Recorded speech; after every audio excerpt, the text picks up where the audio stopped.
Assalamualaikum warahmatullahi wabarakatuh. I'm Difia Octafani and my partner Abdurrahman Ismail. We're going to talk about an article from BBC World Histories, and we choose this article. A Year in Pictures, 1977, Conflict and Conciliation, Soccer and Space.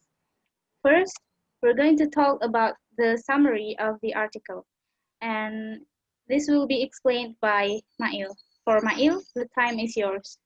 Okay, thank you, Divya, for the time. First, the summary of this article. The 1970s were difficult years around the world.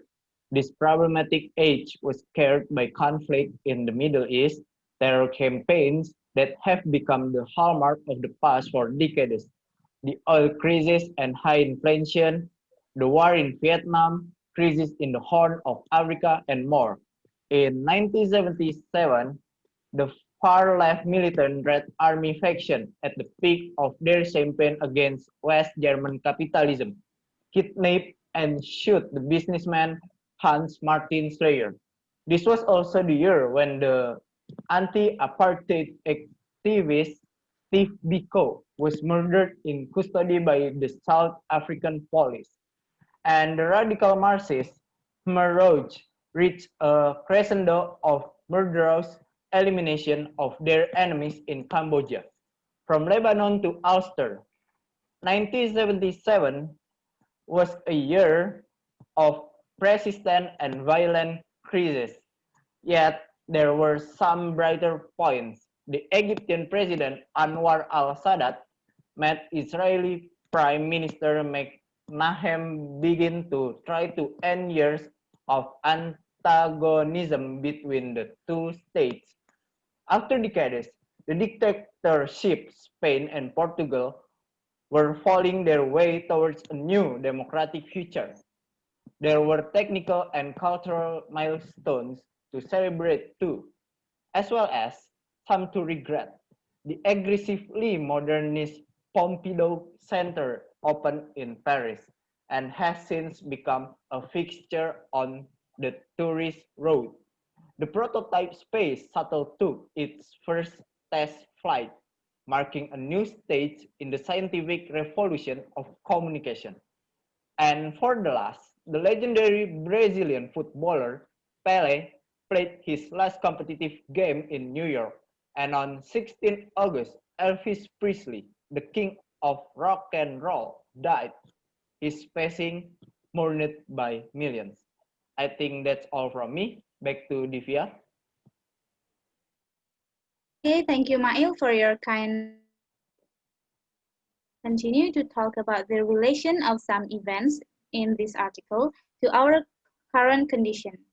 First, New York is related to Black Lives Matter and Omnibus Law because they both are demonstration to government.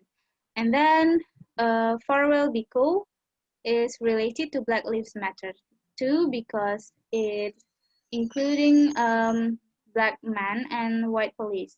And then Catalan Pride is related to Joe Biden's winning and Habib Rizik homecoming because they both are a welcoming party to the figure they support. Then were critical opinions. There are some questions that we have already made. First, what is the purpose of the article? We might be asking why the author wrote this article.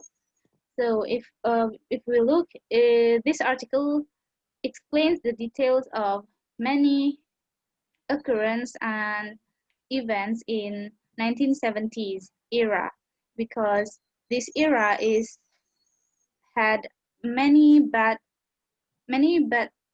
event and legend event in this year, and then it can be our reminder, and it might be a lesson for us to make a better world. Then how could a politician homecoming got a big welcome? uh, if we look in the article, Catalan Pride is welcoming the politician but why they were give a big welcome to him. And if we look at this article, Spain and Portugal were feeling their way towards a new democratic future. So they welcome their new system in the government and they happy for this event. Then were the Somali men already decreased? So the women were trained to join the war. We think it is not because the Somali men already decreased, but the condition at that time was really urgent. So they need to push the women to join the war and train to help the war to be better for their country. And I think that's all from our our explanation. Thank you for your attention.